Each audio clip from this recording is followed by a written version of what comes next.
Halo, selamat pagi, mahasiswa teknik industri yang saya kasihi. Pada hari ini kita bertemu kembali dalam kuliah online melalui video, mata kuliah pengendalian dan penjaminan mutu.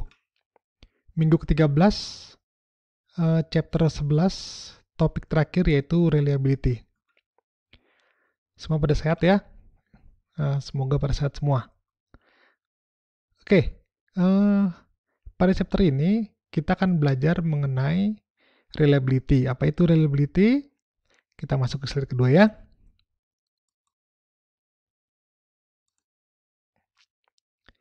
What is reliability ya? Nah, kalau Anda lihat reliability gambar sebelah kiri sebelah ini ya, guaranteed. Apa itu reliable? Reliable ke bahasa Indonesia itu andal ya, tanpa kata H. Jadi andal itu yang baku ya. Nah, lalu kita lihat di gambar di bawah ini, lihat ini banyak merek-merek mobil yang menurut kita mobil yang sangat andal. Ya. Ini ada merek Audi. Ini sepertinya Mini Cooper ya. Ini ada juga produk Amerika, GMC, Toyota, Honda, Mazda, VW, banyak ya. Nah, apa itu reliability ya? Reliability itu kalau bahasa dari aslinya dari Oxford. Ini kamus ya. Is the ability of an item bisa mobil, motor, sepeda, pensil, bolpen. Ya, kamu sebut berikutnya ya. To perform a required function under state conditions for a specified period of time. Nah, jadi kemampuan sebuah benda untuk berfungsi dengan baik gitu ya, sesuai dengan fungsinya di bawah sebuah kondisi tertentu untuk waktu yang spesifik. Jadi misalkan contohnya lampu. Beli lampu itu harus bisa nyala ya saat dibawa ke rumah.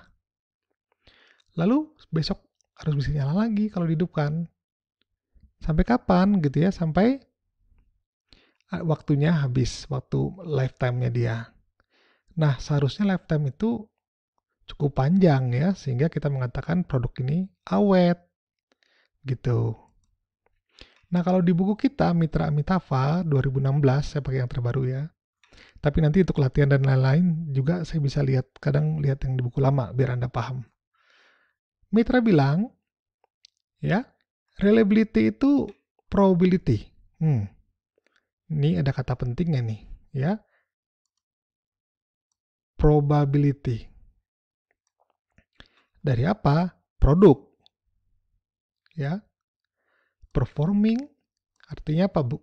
Ya, berfungsi, bekerja sesuai dengan fungsinya pada periode yang sudah yang di state yang kita tentukan gitu ya. Dalam kondisi yang spesifik. Jadi misalkan kalau beli lampu merek P atau merek H atau merek apapun gitu ya misalkan, atau A, dia bilang ya, dia garansi ini lampu bisa hidup sampai 2 tahun. Saya garansi gitu Pak, perusahaan garansi ya. Nah, kalau kurang dari 2 tahun atau sudah mati, mereka berani menjamin. Karena mereka yakin produk mereka itu bisa bekerja, berfungsi dengan seharusnya sampai pada waktu tertentu ya, state period, sampai dalam 2 tahun bisa hidup. Under certain specific condition. Apa itu? Mereka pasti bilang, ini lampu digunakan buat indoor. Kalau kamu pakai outdoor, terus ketahuan pakai outdoor, dia nggak mau terima garansinya karena tidak sesuai dengan ini definisi tadi itu reliability reliabilitas ya kalau bahasa Indonesia, atau reliability atau reliable. Jadi kalau misalkan dipakai lebih dari 2 tahun kamu datang juga sudah lewat dari yang di perjanjian, sehingga ya mereka bilang ini produk bagus karena dalam 2 tahun tidak rusak gitu ya. Jadi reliabilitas atau reliability itu sebuah ukuran dari quality. Kamu gak mungkin mau beli sebuah sepeda yang sangat bagus, empuk gitu ya, kalau di lubang keren, mengkilat luar biasa ya, desainnya bagus, tapi nggak nyampe sebulan rusak ya, kamu nggak mau kan begitu. Nah, jadi saat kamu beli sepeda terus rusak, kamu bilang wah ini kualitasnya nggak bagus nih. Nah, jadi reliabilitas itu salah satu ukuran dari mutu ya, yang berhubungan dengan waktu gitu. Nah, jadi apa itu reliability? Bisa juga kita tarik dari keduanya ini, bisa kita pakai juga dari mitra Mitava. Sebenarnya sama, ya. Produk tersebut harus performance over time. Jadi dia performansinya bagus ya, sepanjang waktu yang ditentukan, yang certain. Ya. Juga probabilitas dari sesuatu atau benda yang akan bekerja saat kamu pengen memakainya. Jadi saat pengen pakai bolpen, ya bolpennya harus bisa berfungsi. Itu yang disebut dengan reliabilitas atau reliability ya. Berikutnya kita masuk ke sebuah gambar, judulnya Remember This Picture. Ini gambar yang saya ajarkan di kelas sebelum masa pandemik ya, minggu pertama. Quality itu tidak satu buah gitu ya, dia berdiri dari quality of design, quality of conformance, dan quality of performance. Nah, ini saling berkaitan gitu ya. Startnya dari quality of design. Saat Anda merancang produk sehingga rancangannya itu baik, itu dikatakan baik kalau apa? Kalau rancangan kamu, apa? Kalau rancangan kamu sesuai dengan keinginan siapa Jangan bilang keinginan ini ya konsumen. Salah. Ya, walaupun kemarin ujian masih saya ya anggap-anggap bener lah gitu ya. Makanya nilainya lumayan bagus yang nomor 1 ya. Rata-ratanya hampir 80. Quality of design. Jadi desain yang bagus atau berkualitas itu adalah, atau bermutu ya kalau bahasa di Indonesianya. Walaupun kualitas juga baku, tapi di pabrik itu atau industri bilangnya mutu. Memiliki mutu yang baik sesuai dengan keinginan si pelanggan ya, customer. Nah, kemudian dia juga berhubungan dengan ini quality of conformance. Nah, ini mutu yang berhubungan dengan kesesuaian dari desain yang kita buat dengan benda nanti yang jadinya gitu. Jadi ini begitu hubungannya ya. Nah, lalu yang berikutnya quality of performance. Nah, di sini reliabilitas atau reliability ya.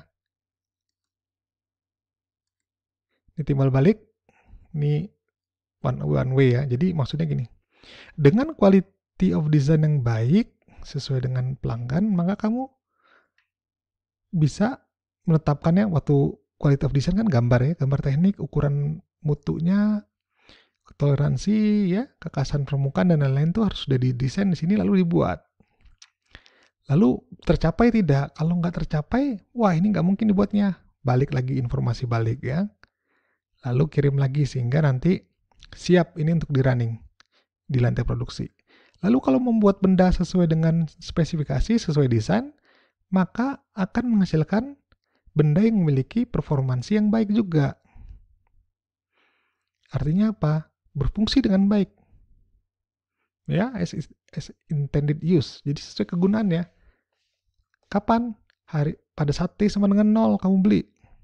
Ya, hari sama dengan 0, hari sama dengan 1, hari sama dengan 2, terus ya. Sampai benda tersebut mengalami kerusakan. Begitu juga ini, one way ya. Bisa juga nanti dia dari sini dibalas. Tapi dengan quality of design yang baik, bisa kamu rancang performansinya. Nah, dari feedback performansi ini bisa diperbaiki ya. Begitu slide ini, kalau lupa ya. Lanjut.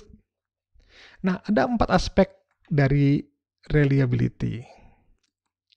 Yang pertama itu adalah konsep probabilitas ya. Nih, kalau probabilitas ada nggak 0,1? Ada ya. Ada 1,2 ada nggak? Nggak ada. Kalau kamu bikin 1,2, artinya kamu nggak paham ya. Statistik juga anti banget itu. Kalau probabilitas terjadi kejadian A sama dengan 1,2. Wah, yang lainnya bener langsung dikurangin kali ya. Karena nggak mungkin banget ya. Maksimum itu 1, paling kecil berapa? 0, nggak ada minus. Jadi, probability. Nah, berikutnya, reliability itu fungsi dari performansi, artinya, ya, performansi dari siapa ya? Certain stipulation. Ya, jadi, yang intended ya. Jadi, harusnya berfungsi sama atau melebihi apa yang diinginkan oleh si konsumen gitu. Lalu yang berikutnya, dia berhubungan dengan waktu.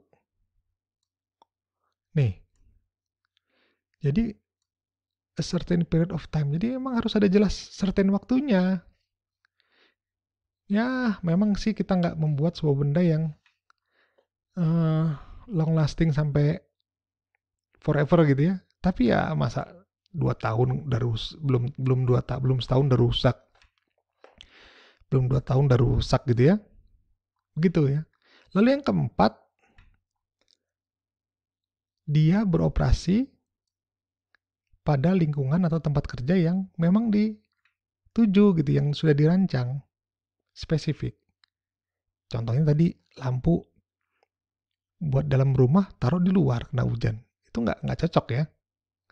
Jadi 4 aspek ini kita lihat contohnya. Reliability dari nilon cord ya, benang nilon gitu. Dia harusnya bisa dia memiliki probabilitas untuk sukses untuk misalnya narik beban gitu ya. 0,92. 0,92.